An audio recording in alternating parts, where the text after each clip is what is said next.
தமிழக முதல்வர் ஸ்டாலின் பிறந்தநாள் விழா பரணிபுத்தூர் ஊராட்சியில் பொதுமக்களுக்கு அன்னதானம் வழங்கி கொண்டாட்டம். காஞ்சிபுரம் மாவட்டம் சென்னை போரூர் அடுத்த பரணிபுத்தூர் ஊராட்சியில் தமிழக முதல்வர் மு.க.ஸ்டாலின் அவர்களின் 71வது பிறந்தநாள் விழா திமுக கட்சி கொடி ஏற்றி இனிப்பு மற்றும் பொதுமக்களுக்கு அன்னதானம் வழங்கி சிறப்பாக கொண்டாடப்பட்டது.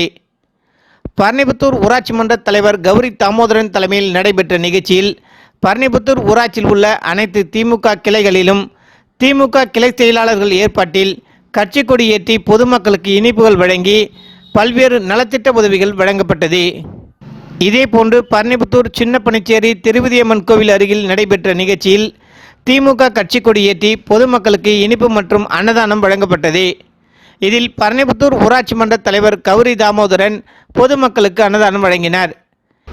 இதேபோன்று அன்னை இந்திரா நகரில் கிளை செயலாளர் செந்தில்குமார் ஏற்பாட்டிலும் சீனிவாசபுரம் பகுதியில் முன்னாள் வார்டு உறுப்பினர் சக்திவேல் ஏற்பாட்டில் ஒலிபெருக்கி அமைத்து திமுகவின் கொள்கை பாடல்கள் ஒலிக்க திமுக கட்சி கொடி ஏற்றி பொதுமக்களுக்கு இனிப்புகள் வழங்கப்பட்டது. இந்த நிகழ்ச்சியில் பரணிபுத்தூர் ஊராட்சி மன்ற முன்னாள் துணைத் தலைவர் செந்தில்குமார் வரவேற்புரையாற்றினார். இந்த நிகழ்ச்சியில் மாவட்ட பிரதிநிதி சந்தானம், ஒன்றிய கவுன்சிலர் பாண்டியன், ஊராட்சி மன்ற நிர்வாகிகள் ஐசக், மகேஸ்வரன் உள்ளிட்ட மாவட்ட, ஒன்றிய, ஊராட்சி கிளை செயலாளர்கள், அணி நிர்வாகிகள், தொண்டர்கள் பலர் கலந்து கொண்டனர். நிகழ்ச்சியில் கலந்து கொண்ட திமுக நிர்வாகிகள் அனைவருக்கும் பரணிபுத்தூர் ஊராட்சி மன்ற தலைவர் கௌரி தாமோதரன் பொன்னாடை அணிவித்து மரியாதை செய்தார்.